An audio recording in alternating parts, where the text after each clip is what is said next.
You know what is one of my favorite kind of stories to cover? Republicans and former Republicans, like kind of on the fence Republicans, that love to come out and say, "Oh my God, what has happened to my beloved Republican Party?" Because clearly they haven't been paying attention for the last 40 years of American politics. The latest individual to come out and say, "Oh my God, my party is a freak show," and yes, that is the word he used, is a former GOP White House advisor by the name of Peter Wehner. Now, Mr. Wehner had this to say recently about where his beloved Republican Party has gone. Like so many who now represent the GOP, Herschel Walker displays not just a lack of interest in serious ideas, but contempt for them. Benightedness is chic. The GOP has turned on virtually every noble principle it once claimed to stand for. It has become a freak show embodied in people like Trump and Walker, Marjorie Taylor Greene and Lauren Boebert, Ron Johnson and Josh Hawley, Blake Masters and Doug Mastriano, Adam Laxalt and J.D. Vance, Steve Bannon and Roger Stone, Michael Flynn and Mike Lindell, Tucker Carlson and Seb Gorka, Eric Metaxas and Paula White. They shape its sensibilities, providing the script for everyone else to follow. Now, before I continue, let me just say he's right. And I do appreciate the fact that he said claimed to stand for. You know, what happened to the things the Republican Party claimed to stand for?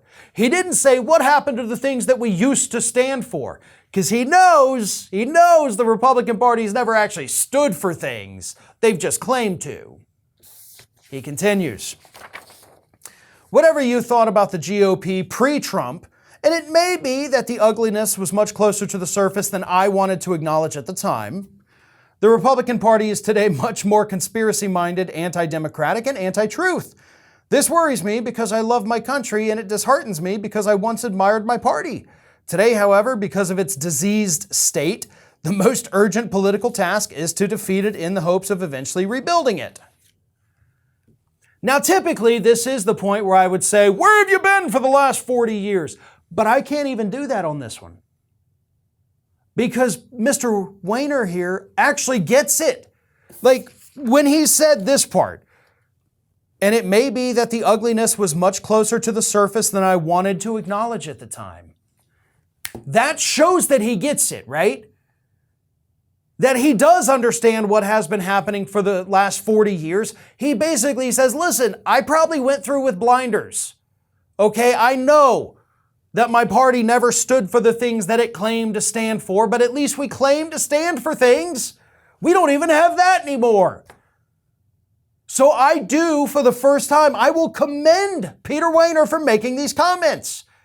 And I will agree with him 100%. And I do think, however, that it is so important to understand that, yes, as ugly as the GOP is today, which is about the ugliest it has ever been, probably the ugliest it's ever been, I'll give you that. It didn't start with Trump.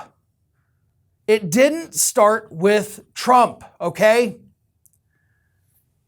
You could argue it started with Nixon, right? And the criminality of that administration. I think that's a good assessment. But it really got kick-started with Reagan.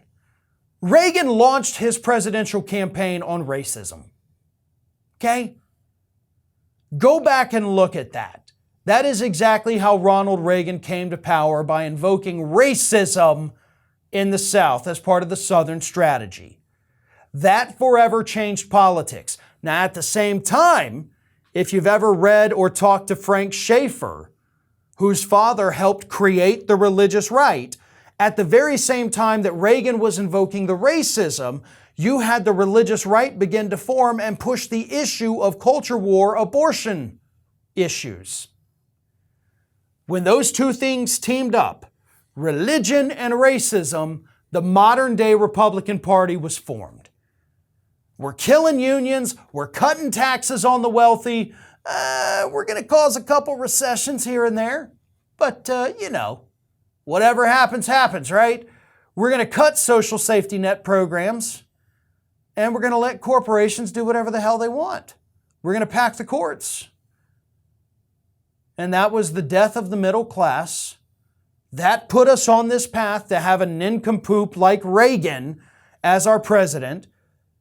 George H.W. Bush brought in, even more of the military-industrial complex, got us over to Iraq, but at least he got us out of there. His son came back, tries to finish the job, gets us in a quagmire, but he's also a just absolute bottom of the barrel moron. So he helped dumb down the party to the point where 2008, we end up with Sarah Palin on the ticket. We end up with Joe the plumber becoming an overnight Republican hero. We end up with Christine, I'm not a witch, O'Donnell. The list is endless. And all of this happened pre-Trump. The dumbing down of the party, the embrace of the extremism, the embrace of the racism, the embrace of the religion, all of it was long before Trump. And it put us on the path to where we are today, where we end up with idiots like Marjorie Taylor Greene and Herschel Walker and Matt Gaetz. And if you think it's bad now, wait till you see what happens 2 years from now, 4 years from now.